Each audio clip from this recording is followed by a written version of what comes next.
Hey everybody, it's Rob from Flailthroughs. This is Gundam Battle Operation, and this is one of the other situation battles from Friday night.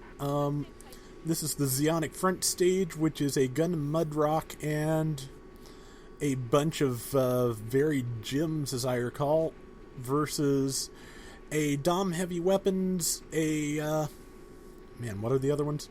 A couple of stock Zaku's, I believe, and a Zaku 1 Commander type.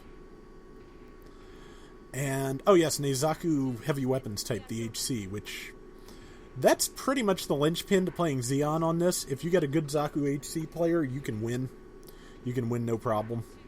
I'm probably flattering myself, but I'd say that the Mudrock is kind of the linchpin on the Federation side. If you have a good Mudrock player, you will be fine. Because look at the amount of damage I've done. 1 kill in 4 shots. And... the Mudrock's beam rifle is tremendously powerful. The shoulder cannons are nice and they provide stun, but it's that beam rifle that is the secret to how dangerous it is.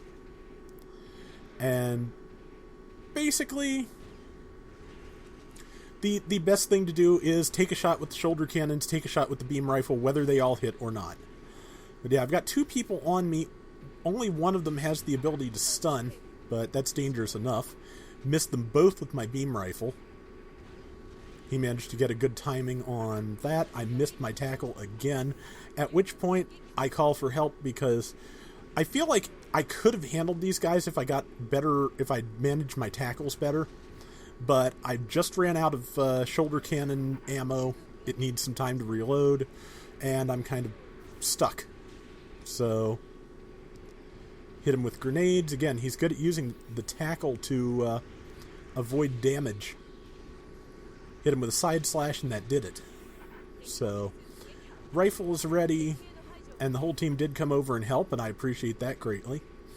After that Dom that was the other thing that was hassling me.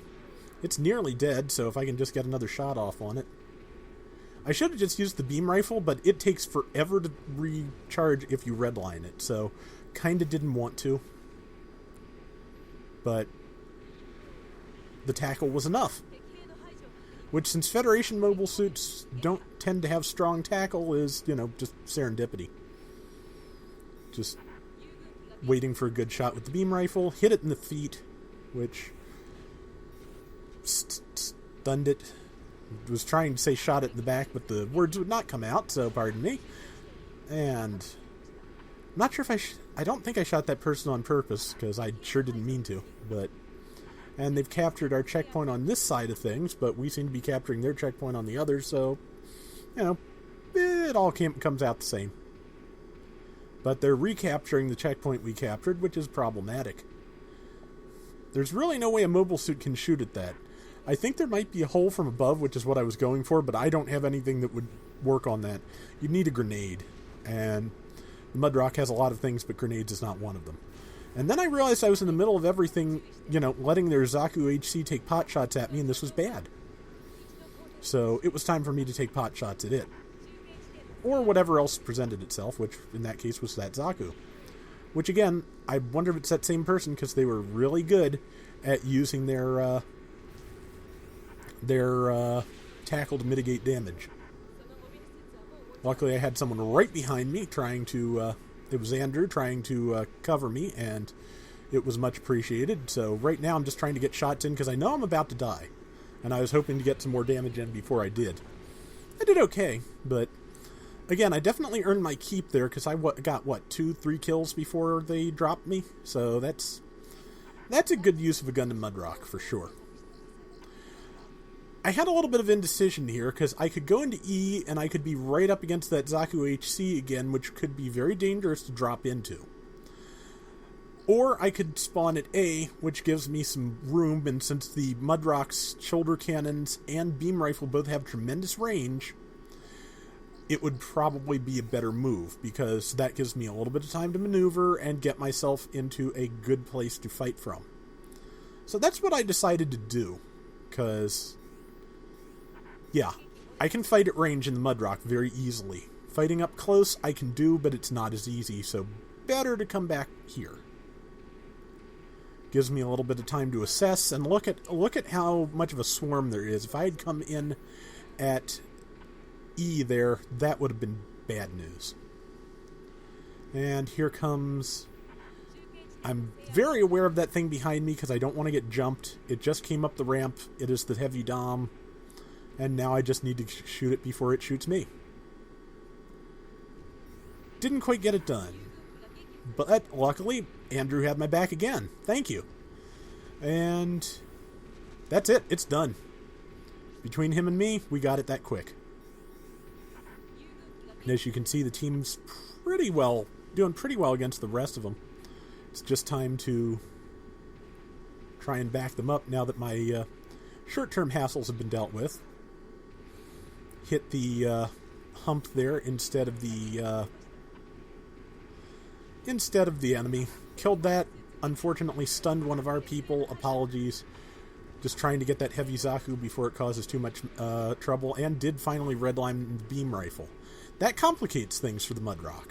That beam rifle is, as I said, its strongest asset. So you have to be very careful and make good use of your other weapons, of which there are quite a few. Unfortunately, now my shoulder cannon is reloading as well. So now is the time... rifle's ready. So I was about to say, now it's the time to use the beam saber, but no, it is not. It is time to have all my weapons reloaded and do some damage. Tried to shoot him in the heel, did not take. Decided to shoot him in the back because I knew I could get the damage in. I'm not sure it actually did anything. But now it's time for me to get away because they are going to attack me en masse because I am worth the most points. And I do the most damage, so it pays to tie me up. So there's the heavy Zaku. That is like a prime target for me. Lined up the shot nicely. Dom's going to come after me. Actually, it tried to get a jump shot on me to evade my shots, but I was ready for it. So, heavy Zaku is next. It's almost dead. I'm not sure whether I get it or somebody closer to the action does. I do. Eventually. Luckily, those leg missiles are powerful, but they are also difficult to aim. So, if you're not expecting someone to just move to the side like I did, you will not hit them. And at this point, it's time to just fire everything I've got because we've only got 20 seconds left. So if I can get a kill in, or even contribute to one, I need to be doing it. Not any good. Waiting for it. I realized nothing else was ready, so it was rifle time. And the Dom got up behind me. But it did not kill me. And we won! And, it was we all did pretty well. One of the best rounds I've played lately, and one of the best Mudrock rounds I've ever done. I like the Mudrock, though. It's a lot of fun. It's in the way that the Gunner Gundam is very mobile, the Mudrock goes the opposite direction with the support suit and is very self-sufficient. It can take care of itself, and if I had had better aim with my counter tackles, taking on that Dom and Zaku at the beginning, I would have been able to hold my own without calling for backup very easily. But I screwed that up. But yes, I gave that to Andrew because, oh man, he saved my bacon a couple of times. So, yeah, I had a pretty good score that round. We just pulled out the victory. It was nice. It was a good round. And the current promotion, as you will see in a second, is still for the Gelgud ground type, which, as I said in the last video, is a melee type with a different kind of shield than the standard Gelgud shield, a beam rifle, and a Goof custom style heat saber, which is the kind that does not glow when it cuts. But I've heard mixed reports about it. Some people don't like it very much. I think it's done pretty well in the situation battles I've been in, so that's something. But either way, that is going to do it for this week's installment of Gundam Battle Operation. Like I said, check out Avocado Zala's stream, the address for which you will find in the description of this video, next Friday at 9:30 Eastern. And I will have videos up next weekend, hopefully, especially if I remember to hit record. So, until next time, everybody take care and have fun. Later!